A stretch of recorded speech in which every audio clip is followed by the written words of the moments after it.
Olá, caríssimos! Eu sou Carlos A. Júnior e sejam bem-vindos ao projeto Um Quarto de Oração, no nosso último Catequese Destrinchada.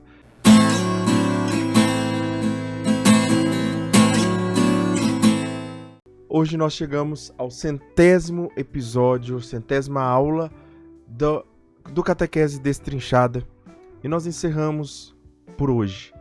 Hoje é a nossa última aula. Com certeza a catequese aqui não para, a catequese não vai parar e esse projeto ainda terá outras vertentes além disso, né? Eu planejo lançar um livro com todo esse conteúdo que eu fiz de forma escrita. Também planejo fazer um PDF para as pessoas pesquisarem, procurarem e fazer uma pesquisa de certa forma como se você pega um PDF, escolhe ali o trecho do catecismo que você quer. O parágrafo, por exemplo, 1330. Aí você clica no PDF e vai direto para o momento do vídeo que eu estou falando sobre o 1330, sobre o parágrafo referente ao que você quer. Então esse projeto não acaba por aqui. Ele ainda tem muitas coisas para se desdobrar, mas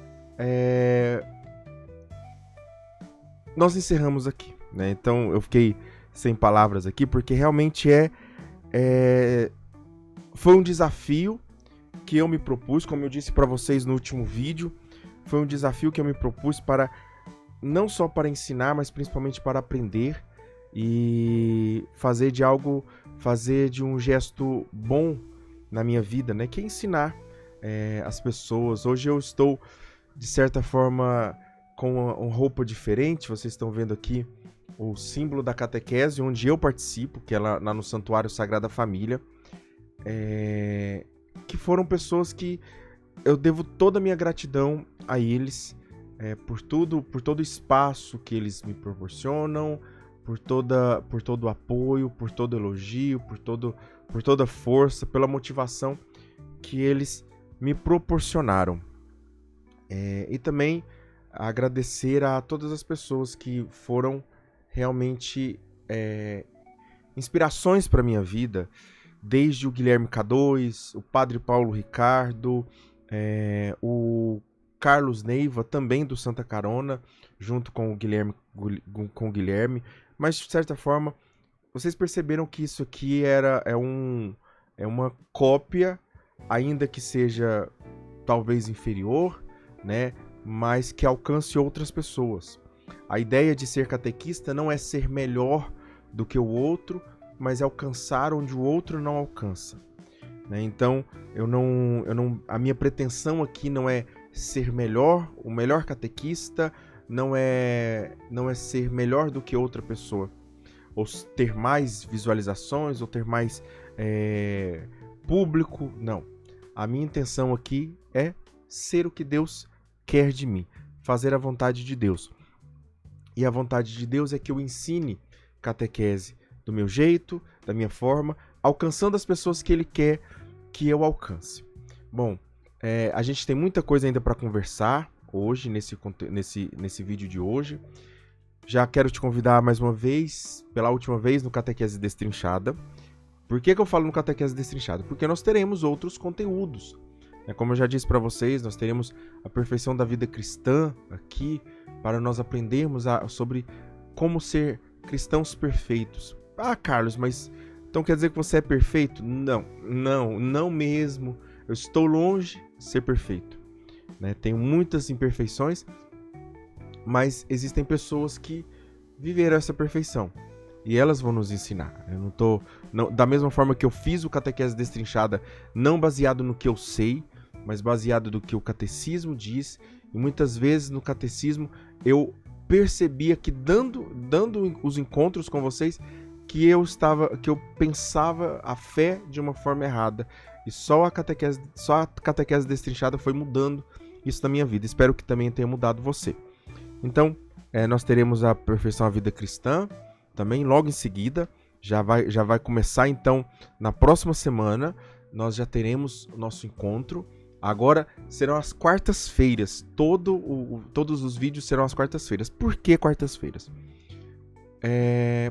Porque esse vídeo é dedicado a São José. Esse vídeo, todas as coisas que foram realizadas foram dedicadas a São José.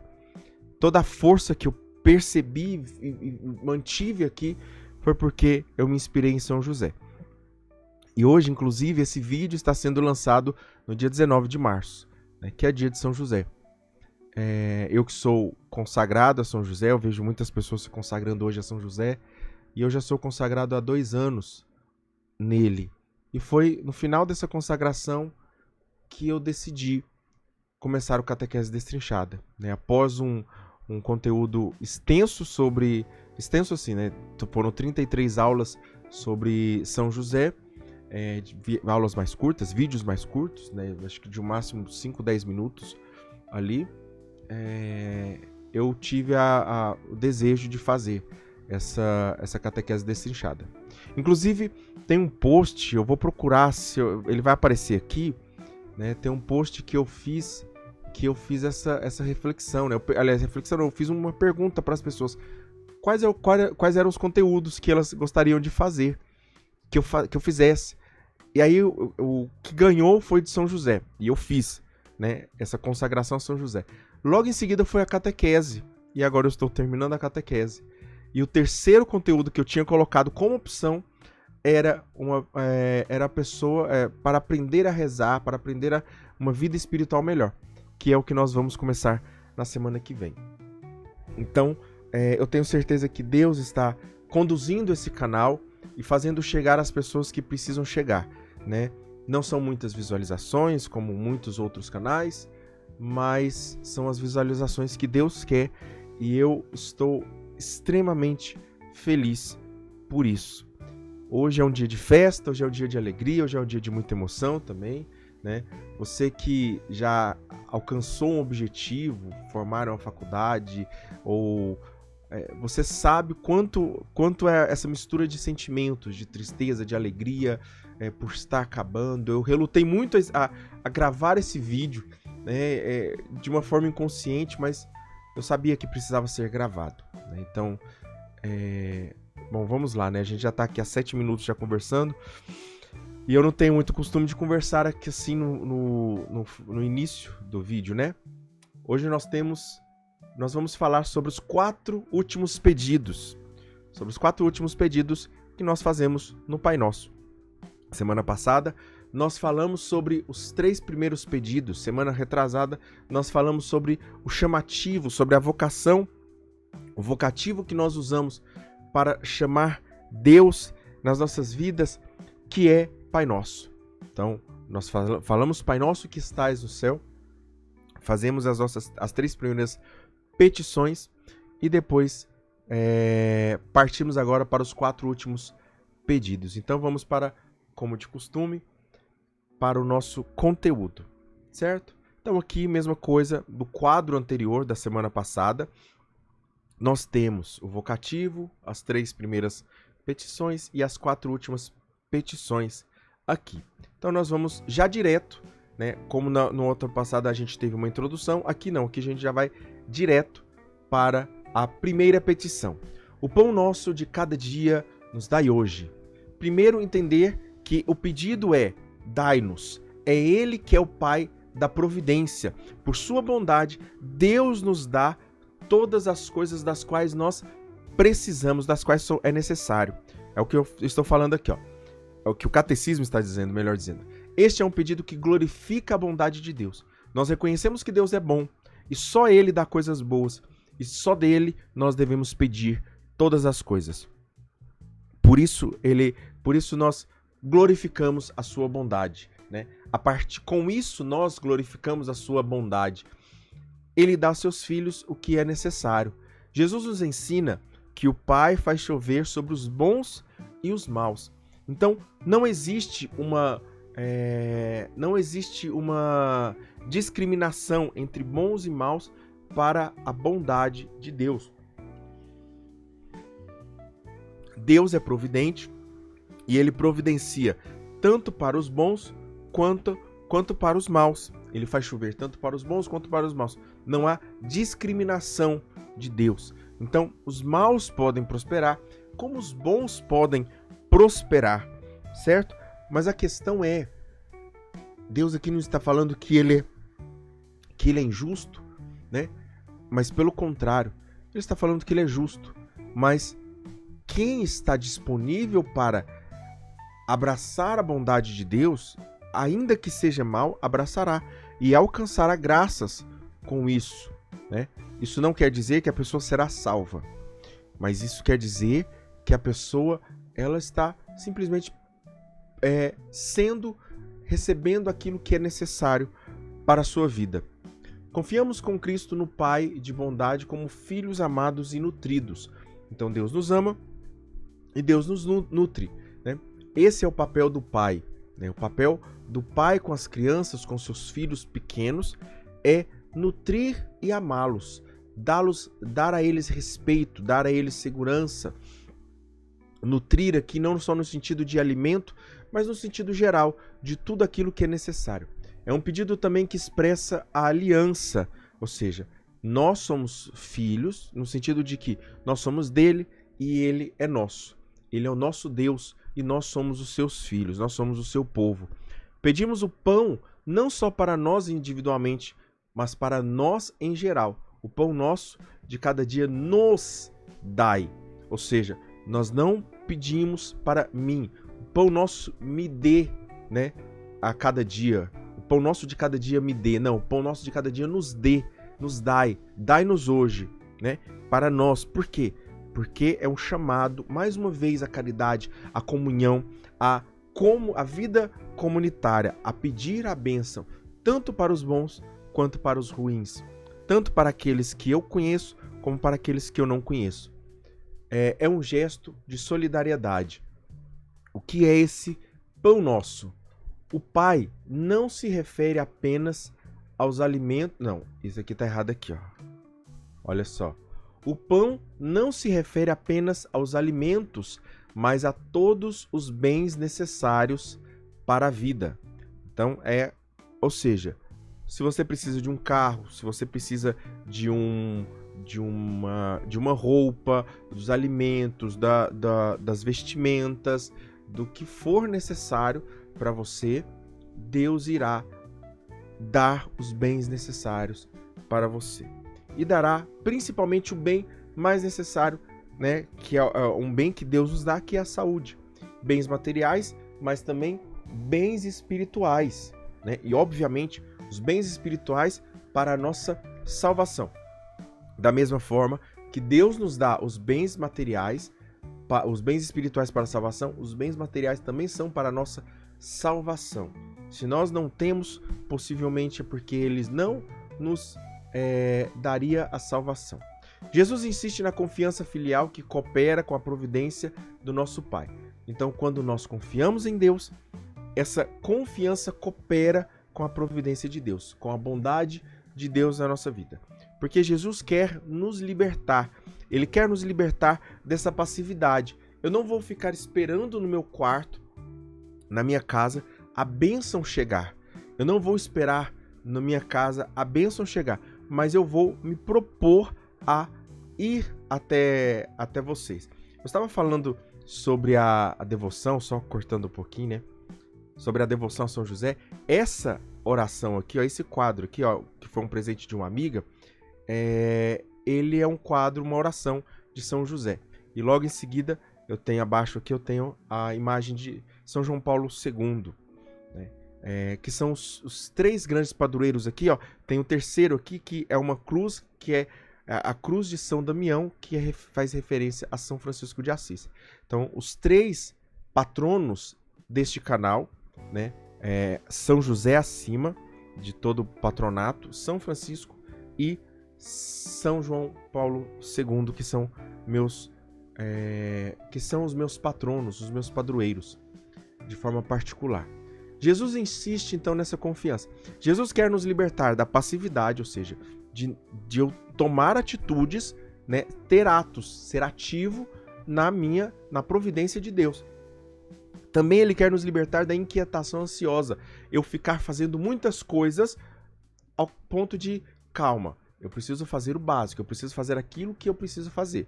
Não fazer mais e nem menos. Não me prolongar, não ser ansioso. E de qualquer preocupação. Será que vai vir? Será que não vai vir? Aquela preocupação que atrapalha também, certo? Em relação àqueles que passam fome, o que o Pai Nosso vai nos dizer?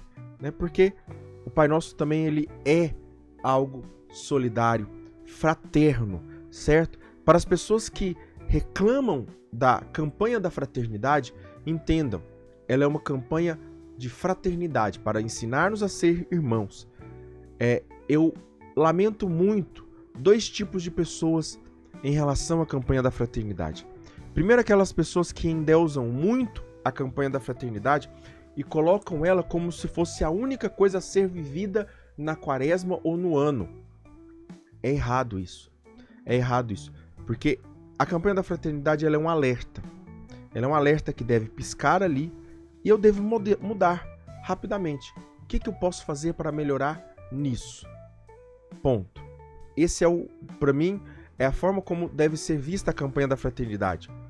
E também existem aquelas pessoas que, detesto a campanha da fraternidade. Nunca é bom. Não, pelo amor de Deus. Tire alguma coisa boa.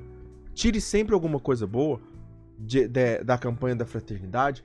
Então perceba que é a forma como você olha, que é a forma como você ensina e que é a forma como você aprende. Não é a forma como você espera que as pessoas... porque as pessoas, elas fazem o que elas pensam diferente de mim. Isso, amai os vossos inimigos.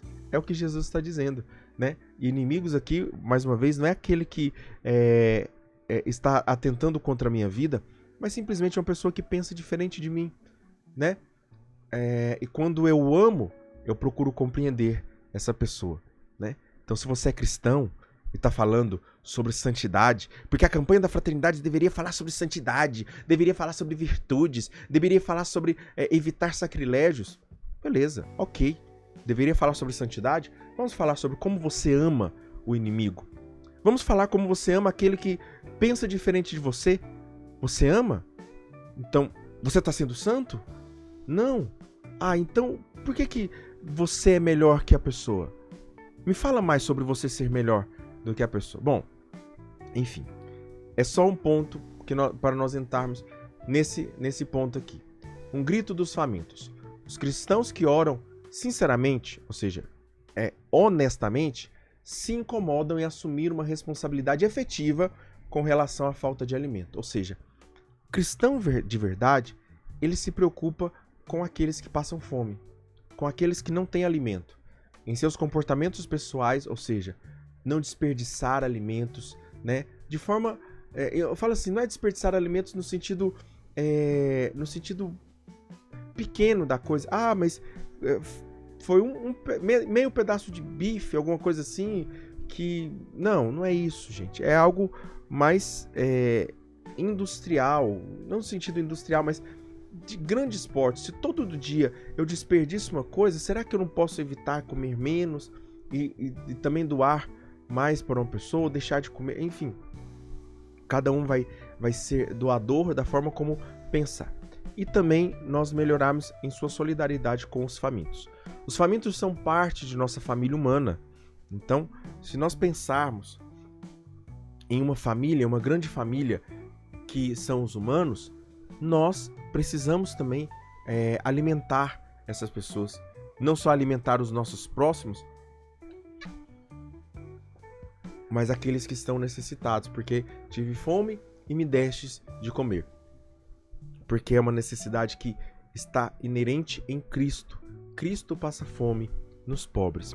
Essa petição está ligada às parábolas do pobre Lázaro e do juízo final, né? Que é a parábola que eu acabei de citar aqui, um trecho dela. Bom, esse pão também deve ser um fermento na massa. A novidade do reino deve ser fermento na massa, levedando a terra com o Espírito de Cristo. Talvez você não saiba, mas o pão que é dado na Eucaristia, ele se chama de pão ázimo, ou seja, pão sem fermento, né? Que basicamente é a mesma é a mesma produção daqueles Rap 10 ou daquelas pastas de tapioca e tudo mais, enfim, né? Que basicamente é a mesma coisa, é uma farinha, água e calor, certo? Então aqui nós temos as três, de certa forma, os 4 elementos aqui, né? Eu acho que o padre estava falando, uma pessoa estava falando, melhor dizendo, uma pessoa, não era um padre, não era um padre, era um leigo, estava dizendo assim, na Eucaristia existem os 4 elementos, porque o trigo vem da terra, né? Que são o primeiro elemento. O trigo, ele é unido com a água, ele torna aquela massa, né? Mas o trigo também, para crescer, ele precisa do sol, que é o fogo, né? Que é o calor, é o fogo. E também ele precisa do ar, do oxigênio. Toda planta precisa de oxigênio. Então, de certa forma, são os 4 elementos, né, ali. E esse pão ázimo, ou seja, é um pão sem fermento. O que é o pão ázimo? É um pão sem fermento. A Eucaristia, ela é sem fermento, porque simboliza a perda, né? O fermento simboliza uma espécie, porque o pão está levedando, ele está entrando em uma espécie de decomposição. Ainda que seja benéfica, é uma decomposição. Porém, o fermento do reino de Deus, o fermento do evangelho, ele inserido no mundo, ele leveda e transborda, faz o mundo perder as suas características de mundo para se confiar em Deus. O reino de Deus deve se manifestar, então, dessa mesma forma como esse pão, na justiça, nas relações pessoais, nas relações sociais, nas relações econômicas e nas relações internacionais. Ou seja, o evangelho ele não pode ser pregado, né? Esse pão, esse alimento que é dado às pessoas, e aqui não só o evangelho, mas o alimento que é dado às pessoas, não deve ser pregado de uma forma direta, mas de uma forma indireta.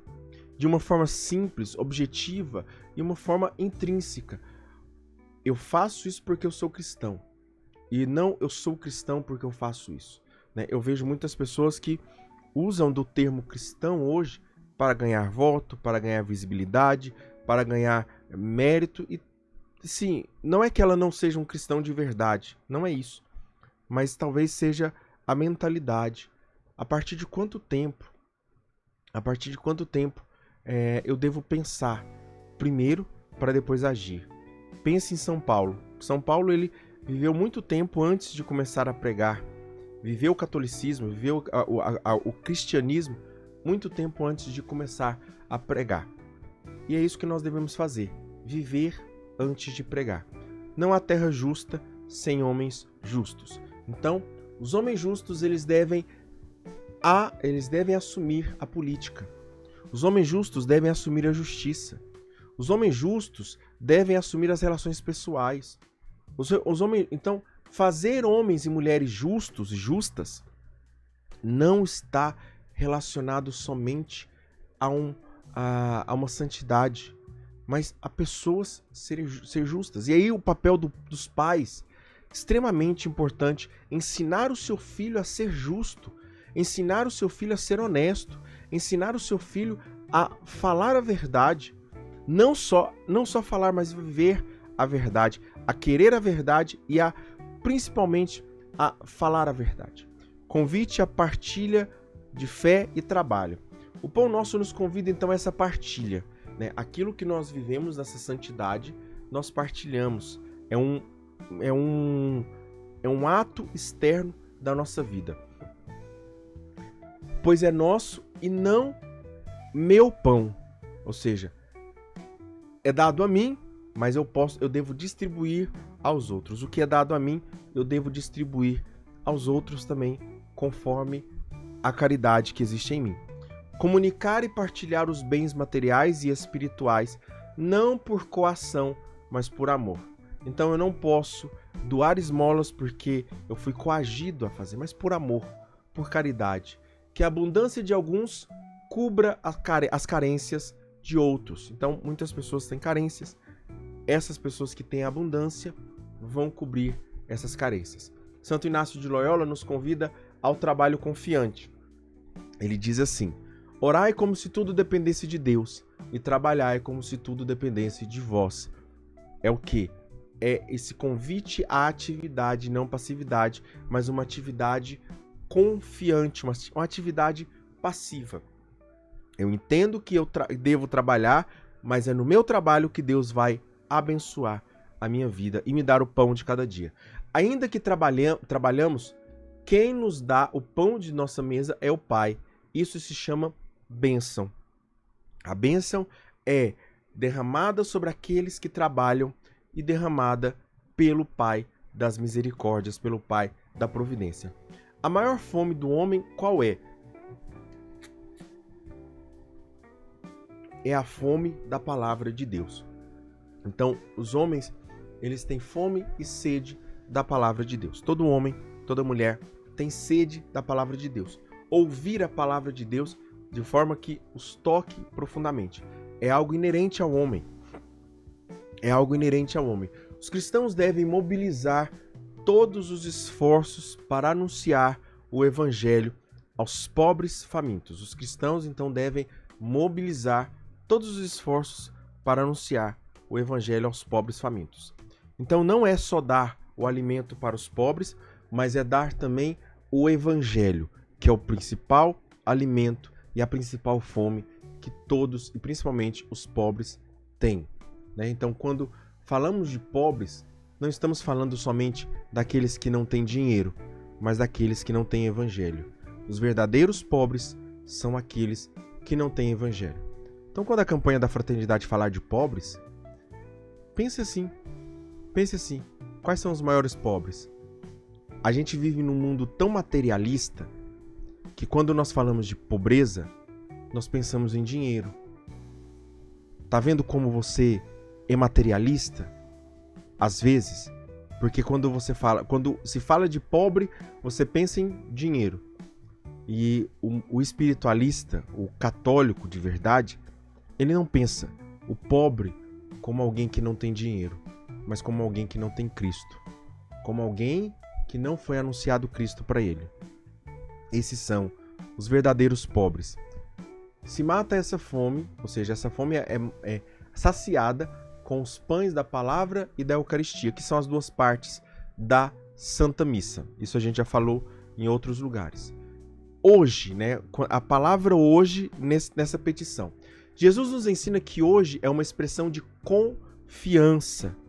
Eu não espero para o amanhã, eu não espero para o ontem, eu espero para o hoje. É o hoje de Deus. Se em cada dia recebes o pão, cada dia é hoje para ti. Se Cristo é para ti hoje, todos os dias ele ressuscita para ti. Como é isso? Tu és o meu filho, eu hoje te gerei. Hoje quer dizer quando Cristo ressuscita.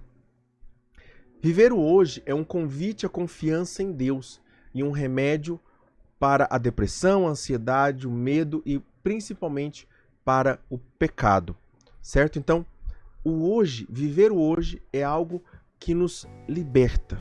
Quando nós deixamos de viver o ontem, quando nós deixamos de viver o amanhã, passamos a viver o hoje, a confiar no pão do hoje, no pão de cada dia, no pão do dia de hoje, não no pão do dia de amanhã e não no pão do dia de ontem. O que não nos foi dado ou o que nos foi dado ontem não existe mais. O que ainda não nos foi dado, o que nos será dado amanhã ainda não é nosso.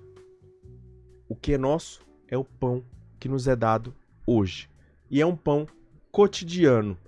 Esse significado de cada dia é epiousios, que significa é uma palavra única no Novo Testamento com diferentes interpretações. O que é esse epiousios, né? Ou seja, que seria basicamente uma outra tradução ali para episódio, né? Que é esse cada dia, esse cotidiano. Primeiro, o sentido temporal, que expressa confiança em Deus a cada dia. Esse sentido temporal que expressa essa confiança no tempo. também em sentido qualitativo, representa o necessário para viver, aquilo que é de hoje. Eu não preciso enriquecer muito, mas receber aquilo que é necessário para o hoje. E se eu recebo aquilo que é necessário, aquilo que é mais do que o necessário, é para que eu transmita na caridade com aquilo. E transmitir na caridade nem sempre é doar, tá? Às vezes, ofertar um trabalho, criar meios de que as pessoas consigam dignidade ao trabalhar, isso é muito mais caridade do que a caridade em si. Também no sentido literal, que refere-se ao pão da vida, o corpo de Cristo na Eucaristia. Esse pão, esse cada dia, é o Cristo que nós devemos buscar a cada dia. E é nesse sentido celestial também, que relaciona-se ao banquete no reino de Deus, antecipado na Eucaristia. Ou seja, esse pão que nós vivemos no céu, nós não teremos futuro e nem passado. Será um eterno presente, do qual nós viveremos esse pão todos os dias e comeremos deste pão que nos une eternamente. Na Eucaristia temos o pão de cada dia. Ele realiza a unidade dos cristãos no corpo de Cristo. Então, na Eucaristia, nós temos essa unidade, essa comunhão. Ela também inclui a palavra de Deus, os hinos e a liturgia diária como alimento espiritual. Além da Eucaristia, a palavra de Deus, os hinos, ou seja, os cantos, as canções, as músicas, a liturgia diária são esse alimento espiritual.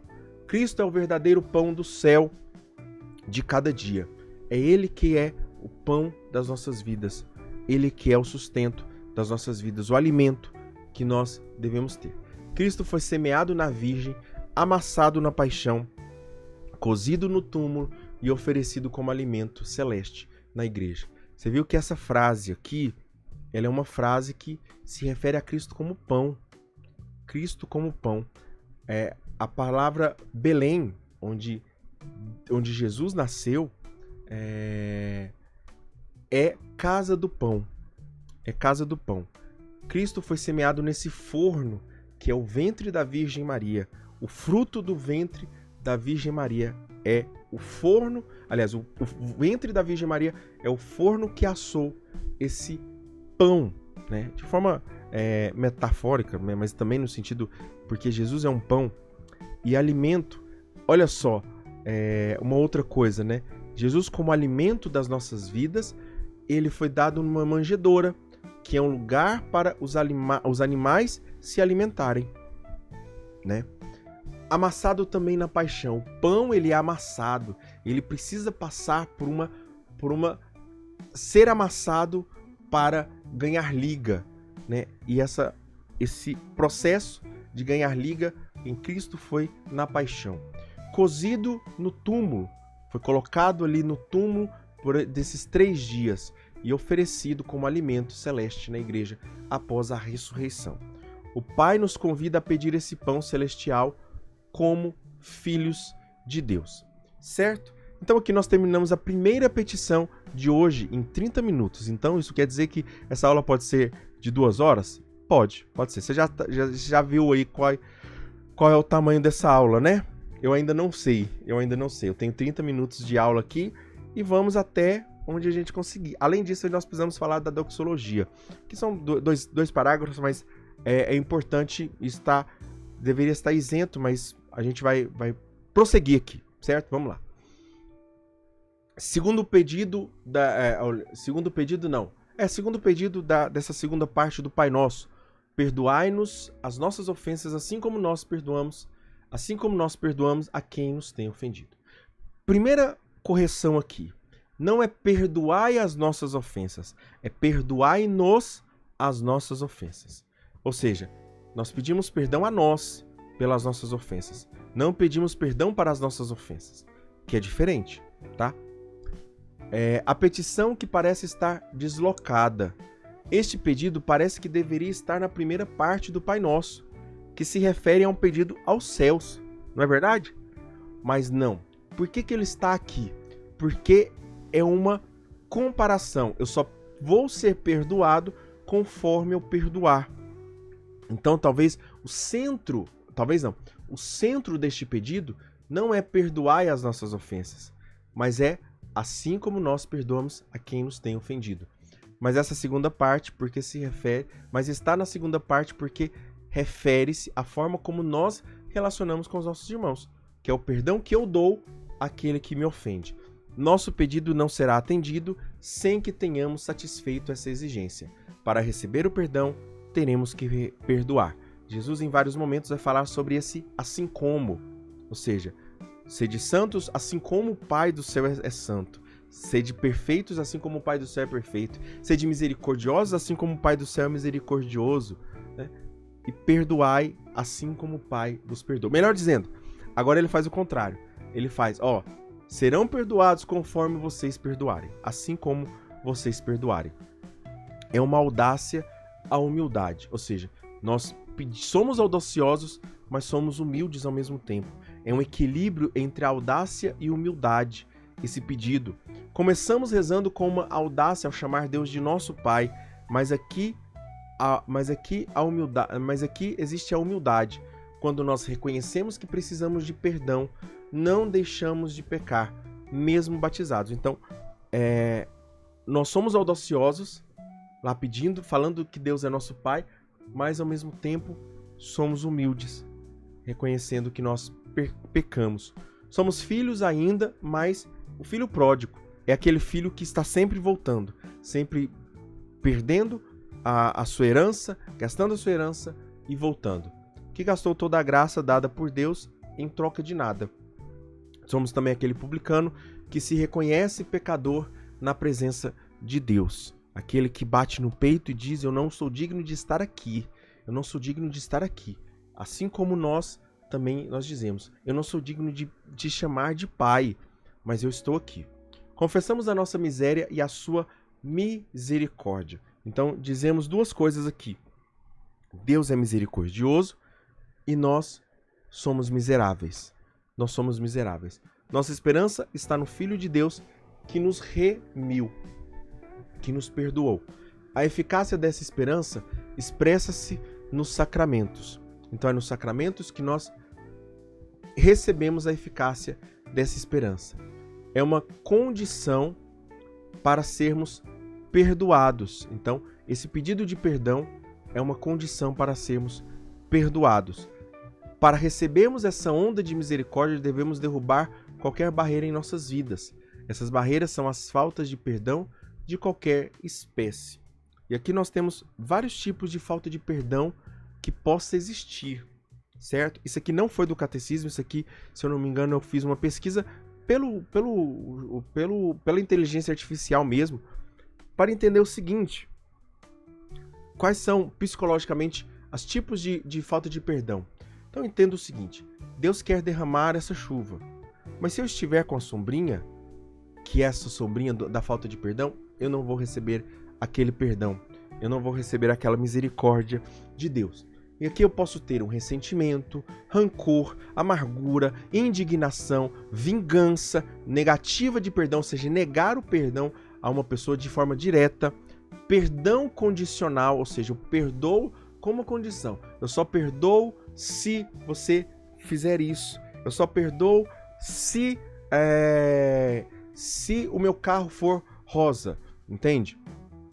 Condições alcançáveis ou não alcançáveis ainda é uma falta de perdão.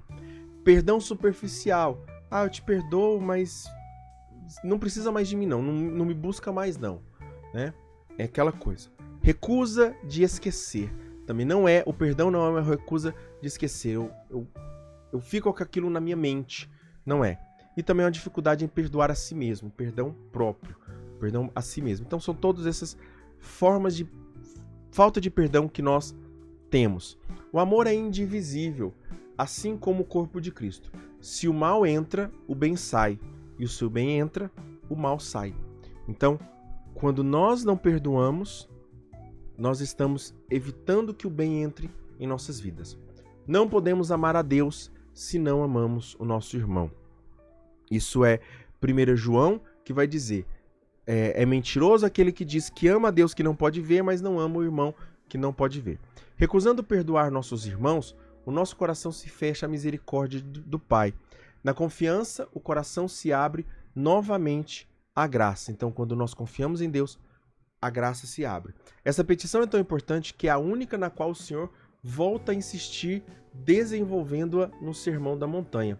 No Sermão da Montanha, Jesus continua, ele volta a falar sobre esse perdão, assim como perdoai-nos assim como nós perdoamos.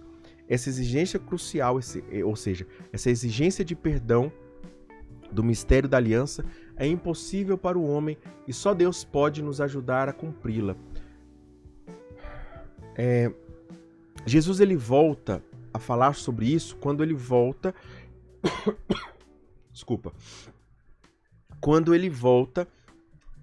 a falar sobre aquela parábola da pessoa impenitente, né, que ela é perdoada pelo rei, mas não perdoa o seu próximo na dívida pequena.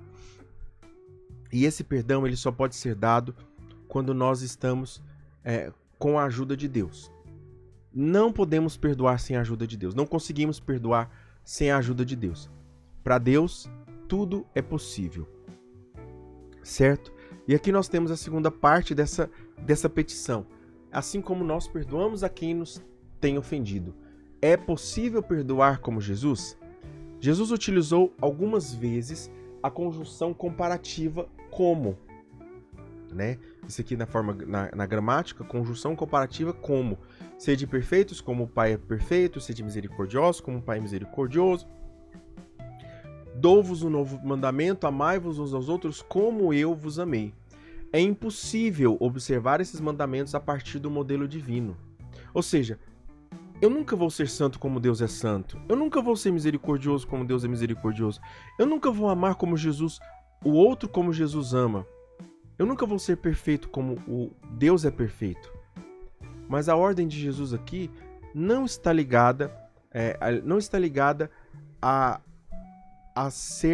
viver como Deus, a ser Deus. Mas a ordem está ligada a participarmos da vida de Deus. Ou seja, a unirmos a nossa vida de forma que nós nos confundamos com Deus e as pessoas não sabem se é Deus ali ou nós. Eu tenho uma experiência particular da minha vida. Às vezes quando as pessoas vão me conhecendo e eu vou falando assim, olha, eu sou sim, eu sou desse jeito. Eu falo, não, se não é não. Eu sou desse jeito. É que o que você vê hoje é construção e obra de Deus. É milagre de Deus na minha vida. O que eu sou hoje, eu preciso mudar muita coisa. Mas muitas coisas que eu sou hoje foram mudança de Deus. E não estão no meu temperamento. De forma alguma não é do meu temperamento. Né? É por isso que eu acho ruim as pessoas falarem de temperamento sem falarem de uma mudança. Certo? Você não fala de temperamento para travar uma pessoa, para taxar uma pessoa como tal coisa, mas para mudar, certo? Isso que é ruim nessas pregações sobre temperamento. Só assim o perdão torna-se possível, ou seja, a partir da força do Espírito Santo, ao participarmos da vida de Deus. Perdoar do fundo do coração. Deus nos perdoou em Cristo e este é o amor que ama até o extremo do amor. O amor que ama até o extremo do amor é Cristo. Aquele servo sem piedade é o exemplo usado por nosso Senhor para nos dizer que teremos o mesmo fim se não perdoarmos nossos irmãos. Assim vos tratará meu Pai Celeste se cada um de vós não perdoar a seu irmão de todo o seu coração. E é do fundo do coração, ou seja, de todo o coração, a partir do fundo do coração até o topo, que tudo se ata e desata. Imagine um poço, né? Ou seja, vamos fazer um processo de imaginação aqui. Essa aula vai demorar, viu, gente? Essa aula vai demorar e eu não tenho pressa para terminar, até porque é a última aula, certo? Então, eu não tenho pressa nenhuma. Imagine um poço, certo? Conforme você pensa um poço aí. E neste poço, há cordões presos no fundo, certo? Ou seja, cordões ali presos no fundo. E nas outras pontas, bolas envenenadas. Então, um poço com água, certo? E ali, essas bolas estão envenenadas. Essas bolas estão envenenadas. E essas bolas estão ali flutuando, né? Presas a esse cordão. Mas essas bolas, se você soltasse, elas subiriam, saíam com a gravidade. Elas são isentas de gravidade, elas subiriam, sairiam daquela água. as bolas elas corrompem com o veneno o sabor da água. Se eu cortar no meio ou na superfície, a corda não terá efeito. Ou seja, eu preciso cortar para essa bola, para esse veneno sair. Se não cortarmos na base, as bolas voltarão a crescer. Então é do fundo do coração que eu preciso perdoar. Eu não posso perdoar superficialmente, né?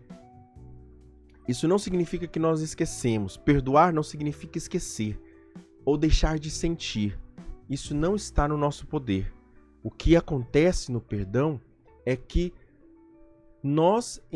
mas se nós entregarmos ao Espírito, ele pode transformar a ferida em compaixão. Transformar a ferida em compaixão. Esses dias eu passei por um processo de lembrar de algo que uma pessoa fez comigo e Deus me falou assim: não pense nas coisas ruins que essa pessoa fez. Pense nas coisas boas que vocês viveram.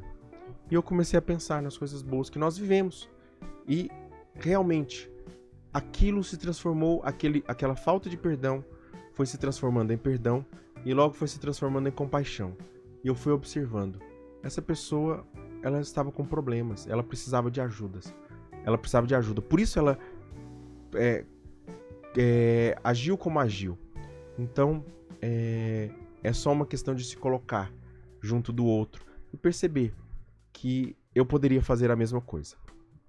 Purificar a memória também. Esse perdão é purificar a memória. É eu purificar essas águas, tirar essas bolas envenenadas do meu coração, da minha vida, para que a minha água seja uma água de sabor puro. Transformar a ofensa em intercessão. Ou seja, o que a pessoa me ofendeu, eu intercedo pela pessoa. Eu rezo para a salvação dela, para o bem dela. Perdoar os nossos inimigos. O perdão é o ponto mais alto da oração cristã. Então, não existe ato mais cristão do que perdoar. Não existe ato mais cristão do que perdoar. Se você faz todas as coisas, mas não perdoa, você é um péssimo cristão. Você é um péssimo cristão. Ou pelo menos, o mínimo é que você esteja lutando para perdoar. Porque eu não vou falar que é fácil, né? Como eu disse para vocês, há pouco tempo atrás eu estava pensando sobre isso e ainda dói de certa forma. Não é deixar de doer, não é deixar de sentir. Não é deixar de sentir. Mas o perdão é o ponto mais alto da oração cristã. Ou seja, da atitude cristã, né? O ponto mais alto é Cristo, mas eu falo no sentido de que, porque é para isso que Cristo veio, para nos salvar dos nossos pecados através do perdão. Na oração, o discípulo deve ir se configurando com o Mestre. Ou seja, da mesma forma que Cristo perdoou, que Cristo foi misericordioso, eu também serei. Mestre que perdoou os inimigos. O amor é mais forte que o pecado. Talvez eu já disse isso para vocês aqui, mas eu considero um grão do amor de Deus, um grão da misericórdia de Deus, muito maior do que todos os pecados que toda a humanidade já cometeu. O perdão é a condição fundamental da reconciliação dos filhos de Deus com o seu Pai e dos homens entre si. Então esse perdão reconcilia os homens com o seu Deus e reconcilia com os outros homens. Nós também precisamos procurar a paz. O que é esse perdão? O perdão é um aspecto fundamental da relação com Deus e com os outros e é vivido através da oração e da comunidade. O perdão de Deus é ilimitado e essencialmente divino. Quando se trata de ofensas, somos sempre devedores e devemos perdoar uns aos outros. Quando se trata de ofensas, nós vamos sempre pedir perdão e vamos sempre perdoar. Sempre, sempre. Nós seremos o conto dos porcos espinhos. Feridos e ferindo constantemente. Até ao ponto da nossa morte, em que nós não feriremos, nem seremos mais feridos. Mas se nós morremos perdoados e perdoando, nós seremos curados e santos eternamente. A comunhão da Santíssima Trindade é a fonte e o critério da verdade de toda a relação. Então, essa comunhão da Santíssima Trindade, que se ama, é a fonte e o critério como nós devemos ter a nossa relação com os outros. A oração, especialmente a Eucaristia, é fundamental para viver, é fundamental para viver essa comunhão e perdoar uns aos outros. Então é na Eucaristia que não só nós comungamos e fazemos parte do corpo de Cristo, mas do corpo de Cristo. Entenda aqui, de Cristo, fazemos parte de Cristo e fazemos parte da igreja. Fazemos parte da igreja que é povo de Deus. A paz e a concórdia que nós devemos buscar, então, com os nossos irmãos, ou seja, fraterna, são essenciais para fazer as pazes com Deus, certo? Então, não terá paz aquele que não tem paz com o seu irmão e que não busca a paz com o seu irmão. Mesmo que o irmão esteja longe, mas ele se afastou de mim, eu não posso mais pedir perdão para ele, não posso ter mais paz com ele. Ao menos, você tem paz. Você colocou essa paz no seu coração, tirou esse veneno que foi plantado. Se você tirou, então isso já é o suficiente na sua vida. Se você está lutando, já é o suficiente. Terceiro pedido que nós falamos hoje, né, desses 4 pedidos de hoje: não nos deixeis cair em tentação, certo? O que é essa tentação? Primeiro, a tentação é fruto do consentimento, né? O pecado é fruto do consentimento. Os nossos pecados são frutos do consentimento na tentação. Então, ser tentado não é errado, né? Até porque o próprio Jesus foi tentado. Pedir ao Pai que não nos deixe cair em tentação é pedir que não nos deixe seguir pelo caminho que conduz ao pecado. Nós temos aqueles 2 anjinhos, né? O demônio e o anjinho do bem aqui, falando nos nossos ouvidos. Esse pedido é para que nosso ouvido do anjinho bom, né, esteja mais atento. E nós pendemos para ele. Isso é não cair em tentação. Quando o mal fala aqui, e ele pode falar, ele pode continuar falando, ele vai falar. Se eu dou atenção para ele, eu estou caindo no pecado. Andamos empenhados no combate entre a carne e o espírito. Ou seja, entender que nós estamos em um combate. Essa petição implora o espírito de discernimento e de fortaleza. Discernir o que é anjo e o que é demônio nas nossas vidas. O que é tentação e o que é amor. O que é vontade de Deus nas nossas vidas. Qual a diferença, então, entre provação e tentação? Não é a fonte dela. Ou seja, não é a fonte dela necessariamente. A aprovação ela pode vir de Deus, né? Mas a tentação ela vem sempre do demônio, certo? Mas não é isso que diferencia, porque uma pessoa provada pode cair em tentação, tá?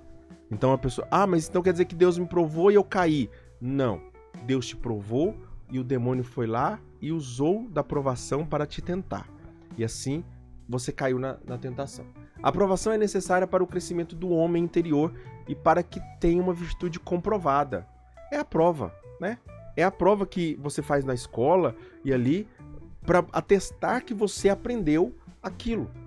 Então, olha, Deus quer nos ensinar o tempo todo. Ele é um pai e um professor. E como pai, ele quer nos ensinar a viver, a amar.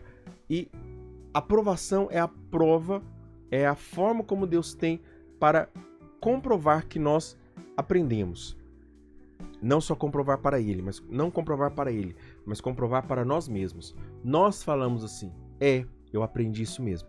E agora eu não caio mais nessa situação. Então, assim, quando você aprende mesmo algo de Deus, sabe, aquilo fica de uma forma tão entranhada em você que você já percebe os sinais logo antes de ele acontecer.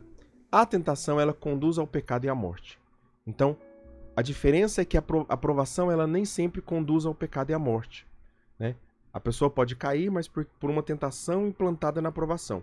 Já a tentação em si, né, de forma concreta e direta, ela sempre conduz à morte, ela sempre induz à morte. E eu preciso estar atento com o discernimento e com o dom da fortaleza para resistir à tentação. O discernimento desmascara a mentira da tentação, né? A tentação, ela pode parecer algo bom, agradável e desejável. Bom, agradável e desejável. O que é isso? São as 3 concupiscências. A concupiscência dos olhos, a concupiscência da carne e a soberba da vida, certo? Que é o mesmo que Eva viu no fruto proibido. Ele era bom, agradável e desejável, mas na realidade seu fruto é a morte. É uma decisão do coração, ou seja, não cair na tentação é uma decisão do coração. A decisão e o consentimento são as duas coisas que nos levam a cair na tentação. Então, se nós decidimos se nós decidimos a não cair e não consentimos na queda, nós não caímos na tentação. Se nós decidimos, pelo pecado já pecamos. Se nós consentimos, já pecamos também. Mas da mesma forma, se consentimos e desejamos por não cair na tentação, o Pai envia seu Espírito para nos dar força. Deus permite apenas as tentações que estão abaixo de nossas forças. Toda tentação que você vive, ela é possível de ser vencida. Pela força que o Espírito Santo lhe dá, ela é possível de ser vencida. Ela é possível de ser vencida. Se eu cair, é porque você não confiou em Deus. É porque você não buscou a Deus. É porque você não conseguiu discernir por esse dom o que Deus queria para você. Mas junto com a permissão da tentação, Ele, ou seja, Deus, nos dá os meios para sair dela e a força para suportar. Então Deus dá essas forças. Deus nos dá essas forças para nós sairmos de toda a tentação. A oração vence a tentação. Então, como eu vou vencer a tentação? Através da oração. É na oração que Jesus venceu a tentação e nós seremos assim também. Né? Jesus, por 40 dias, reza no deserto. E ao rezar no deserto, ele tem forças para vencer a tentação. E é esse o exemplo que Deus nos dá, que Jesus nos dá. Pela oração é que nós venceremos a tentação. Ao combater e sofrer o mesmo que nós sofremos, Jesus uniu a sua petição à nossa. Então Jesus, ele passa o que nós passamos. Ele sente o que nós passamos. E ele chega até o ponto, ele não peca, mas ele chega ao ponto de ser oferecido a ele pecar. Né? Porque se algo não é oferecido para você, como é que você vai ser capaz de dizer que você é forte naquilo, né?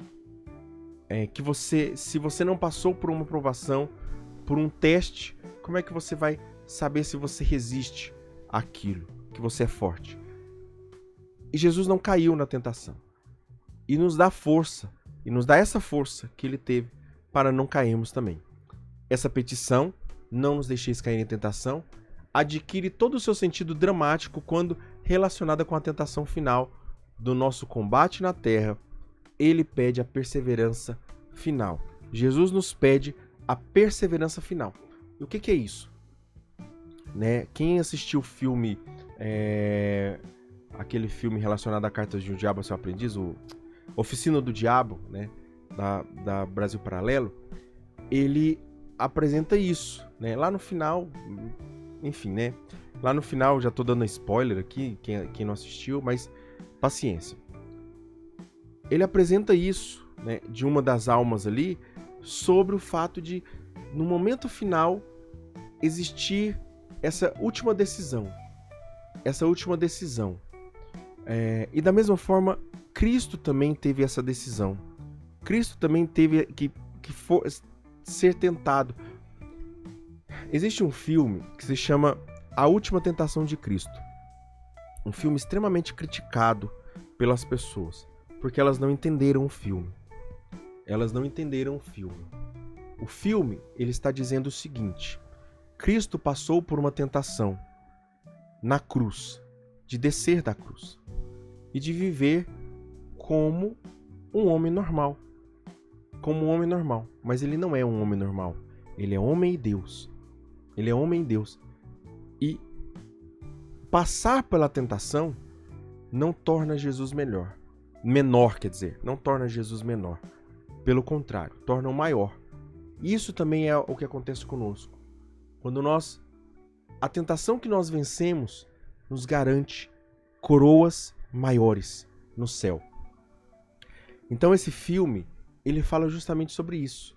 Na verdade, no final ali, Jesus ele volta para a cruz. Na verdade, ele nunca saiu da cruz. Ele só fez uma projeção, né? Que a psicologia chama de sensibilização, né? Uma espécie de desensibilização oracional. Ou seja, eu faço uma projeção. O que seria se eu fosse com essa pessoa? Se eu aceitasse a tentação? Faça isso também quando a tentação vier. O que aconteceria? Só que pergunte isso para Deus, obviamente. Com a razão, com a verdade. O que faria? Eu me perderia? Se eu me perderia, por que eu vou? Por que eu vou aceitar? E muitas dessas coisas muitas dessas tentações, você vai vencer quando você fizer essa desensibilização oracional na sua vida. Ao combater e sofrer, ele que não caiu em tentação nos dá força. Essa petição adquire isso. Eu já li tudo isso aqui então. Então é isso, né? Esse é o terceiro pedido. E agora vamos para o último pedido, que é livrai-nos do mal. O que é livramento? Jesus, em sua oração ao Pai, João 17,15, não pede que sejamos tirados do mundo, mas que sejamos guardados do maligno. Isso significa que enquanto estivermos no mundo, enfrentaremos dificuldades e tentações e o mal. Então nós enfrentaremos dificuldades de andar, dificuldades financeiras, dificuldades afetivas, enfrentaremos enormes dificuldades. Enfrentaremos também tentações na questão do prazer, do poder, do possuir, né? Enfrentaremos essas tentações e enfrentaremos também o mal, né? O demônio muitas vezes ele vai nos atacar diretamente. Isso sim, é algo que algumas pessoas da renovação carismática não levam em consideração, e eles acham que tudo é do demônio. Se não aconteceu bem, o pneu furou, é porque foi o demônio. Não, gente, às vezes é só o pneu que furou mesmo, são dificuldades da vida, sabe? Então, é ter esse discernimento dos espíritos aqui. Isso significa que, enquanto estivermos no mundo, enfrentaremos essas dificuldades, tentações e o mal. Mas Deus nos protege e nos fortalece. Ou seja, a proteção diante do mal, das dificuldades e das tentações vem de Deus. E a força também. O mal é uma realidade presente no mundo, mas que Deus nos guarda e nos fortalece. Essa oração, livrai-nos do mal, não é apenas pessoal, mas comunitária. Assim como todas as outras são comunitárias, né? Não nos pão nosso de cada dia nos dai, perdoai as nossas ofensas, assim como nós perdoamos a quem nos tem ofendido. E não nos deixeis cair em tentação, mas livrai-nos do mal. Tá vendo que é sempre comunitário? É sempre no plural. E esse plural é para todos. Para todos. Católico, né? É para todos. É comunitária. Unindo-nos à missão da igreja e à comunhão dos santos na luta contra o pecado e na busca pela salvação. Então é esse o ideal desse livrar-nos do mal, né? É você entrar em comunhão com os santos nessa luta contra o pecado, que é o grande mal. Mas o que é esse mal? É o pecado? Não. Não é o pecado. O pecado é fruto do mal. O mal não é algo abstrato, mas uma pessoa, Satanás, o divisor, aquele que é o diabo, aquele que divide as coisas, que tira da presença de Deus. O maligno, o anjo que se opõe a Deus, também chamado de diabo, aquele que se atravessa nos desígnios de Deus, ou seja, Deus tem os desígnios e ele vai lá e corta no meio os desígnios de Deus. Ele divide em dois os desígnios de Deus. Também é considerado o assassino, o mentiroso e o pai da mentira. Por ele o pecado e a morte entraram no mundo, e por sua derrota toda a criação será liberta do pecado e da morte. Então, quando ele for derrotado inteiramente, toda a criação será liberta do pecado e da morte. Por que eu falo toda a criação? Porque a criação ela sofre também. A campanha da fraternidade é uma prova disso. A campanha da fraternidade desse ano é uma prova disso. O meu pecado do egoísmo vai causando tanto prejuízo à criação que é necessário ter uma consciência. Isso seria tão simples se nós pensarmos que a santidade também passa pela criação.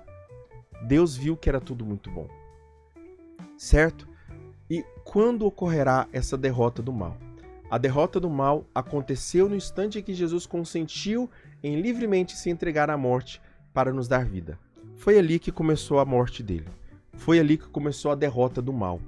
Ali o maligno foi julgado, porque ele entrou no jogo de Deus. Aliás, melhor dizendo, Jesus entrou no jogo dele e venceu.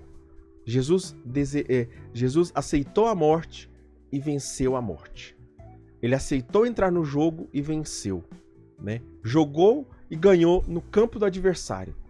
Mas o mal, já derrotado, persegue a humanidade, descendência da mulher que gerou o Salvador. Então, ou seja, o mal ele já está derrotado, mas ele ainda insiste em perseguir os filhos de Deus.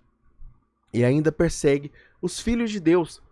E ele persegue na descendência da mulher. Ferirás o calcanhar. Lá em Gênesis e lá em Apocalipse é dito: perseguiu a descendência da mulher, que é a igreja, que é o povo de Deus e que é o corpo de Cristo, que é a igreja, da qual Cristo é a cabeça, que gerou o Salvador, certo?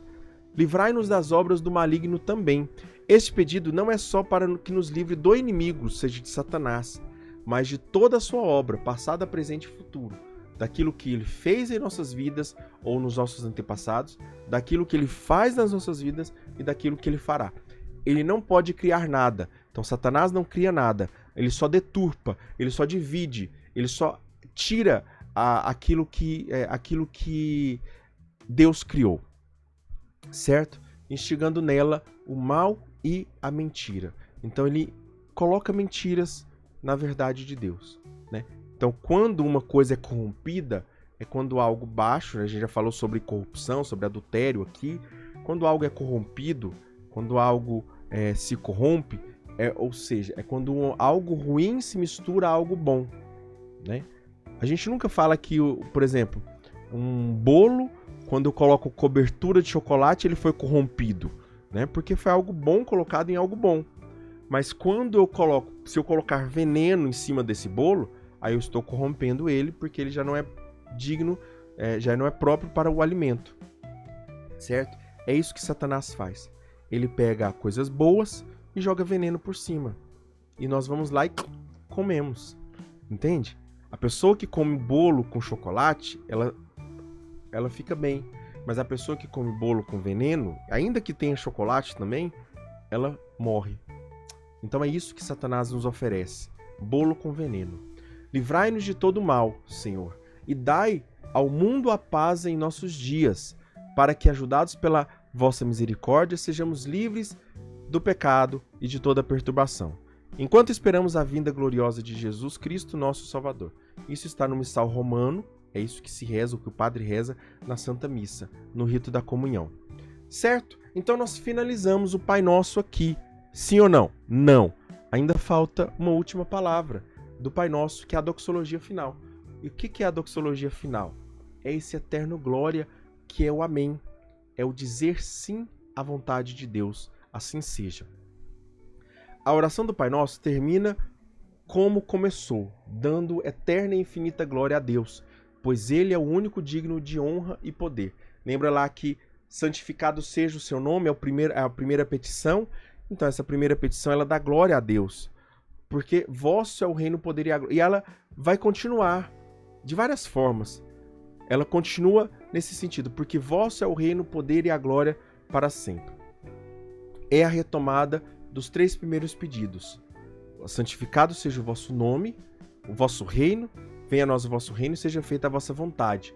O reino, o poder e a glória. Seu nome, seu reino e sua vontade é o que devemos procurar a cada dia de nossas vidas. Em cada ação, Deus seja glorificado. Em cada dia, o nome dele seja glorificado, o reino dele venha e a sua vontade se cumpra. O nome seja glorificado, o reino venha e a vontade se cumpra. Essa deve ser o ritmo da nossa oração.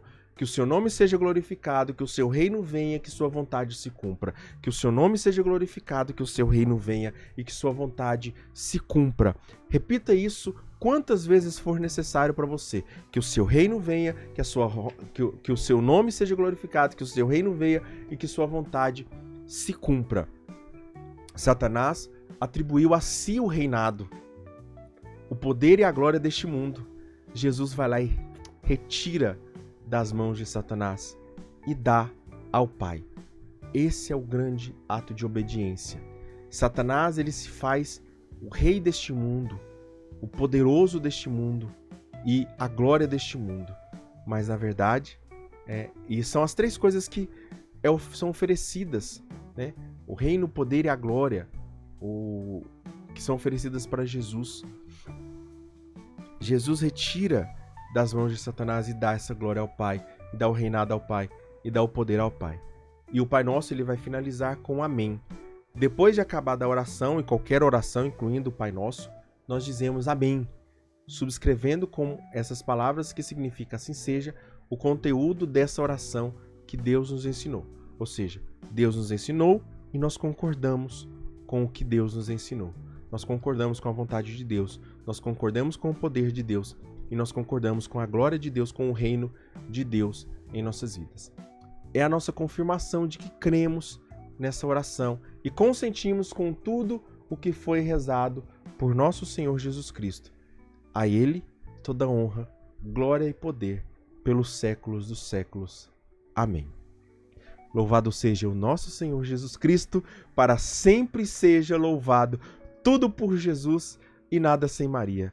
Meus irmãos e minhas irmãs, caríssimos, como eu sempre vos chamei aqui, né, pelo menos de uns tempos para cá, do início para cá desse canal, é uma alegria para mim terminar este vídeo, esse conteúdo, e é uma alegria para mim continuar com vocês.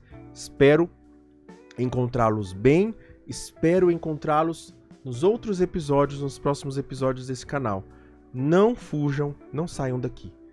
E tragam mais pessoas, como eu sempre falo para vocês, tragam mais pessoas, curta esses vídeos, ajude o YouTube a encontrar outras pessoas que querem conteúdos desse jeito, certo?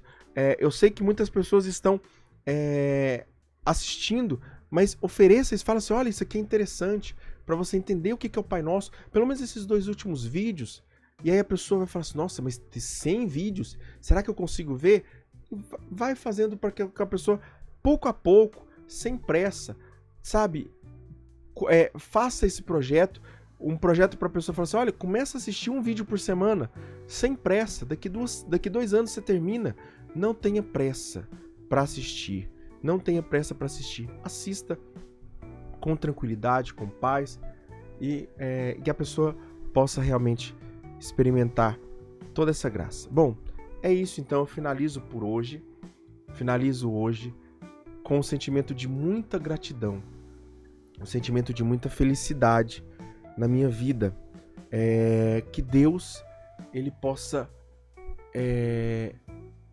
abençoar a vida de cada um de vocês, que Deus possa abençoar a vida de cada um de vocês nesse dia, certo? Que Deus os abençoe em nome do Pai, do Filho e do Espírito Santo. Amém. Até mais.